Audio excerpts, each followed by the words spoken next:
From the outside, this looks like progress.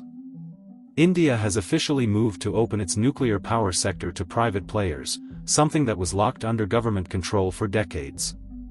The government has introduced a bill to allow private companies to build and operate nuclear power plants, while easing supplier liability rules that earlier scared investors away.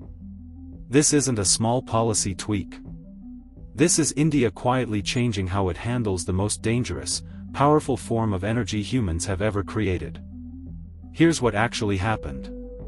Until now, nuclear power in India was almost entirely controlled by the Nuclear Power Corporation of India Limited, NPCIL, a state-owned entity.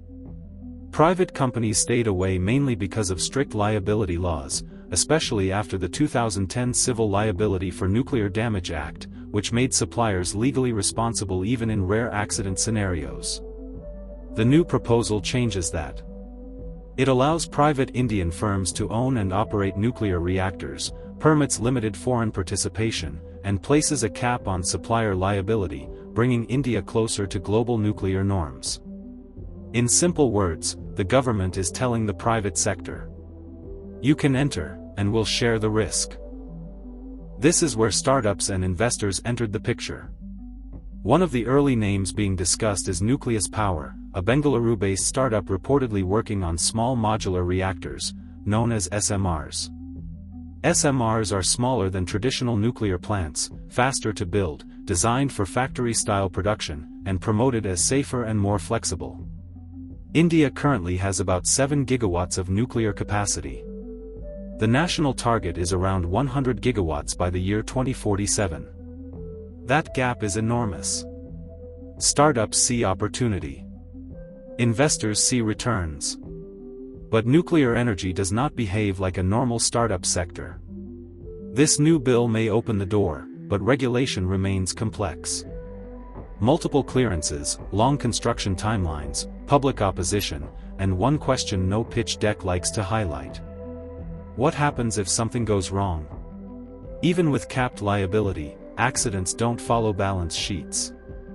Radiation does not care about funding rounds. On one side, venture capital firms are calling this India's clean energy breakthrough. On the other side, local communities, environmental groups, and safety experts are asking who pays the real price if safety shortcuts happen under private pressure. Because private companies are built to optimize profit. Nuclear safety demands delays, redundancy, and extreme caution. Those instincts don't naturally coexist. Yes, nuclear power is low carbon. Yes, India needs stable base load energy. Yes, renewables alone won't scale fast enough. But here is the uncomfortable reality.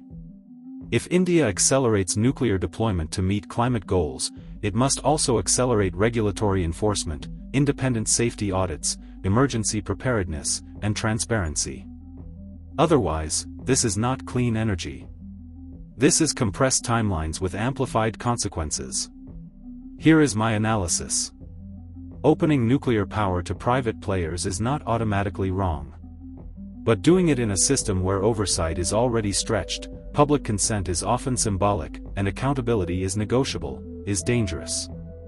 Humans are very good at celebrating innovation. You are very bad at maintaining discipline once the headlines fade. Nuclear energy rewards patience. Markets reward speed. That tension will decide whether this becomes India's clean energy success story. Or a future investigation titled, "Warnings Were Ignored." This decision will not explode tomorrow. That's the illusion. Nuclear mistakes don't announce themselves early. They wait. So watch this space carefully. Because when power shifts from state monopoly to private ambition, the real test is not technology. It is restraint. I'm Mark. This is Mark's News Matrix. Editorial 1. Stay informed. Stay skeptical. And don't confuse progress with safety.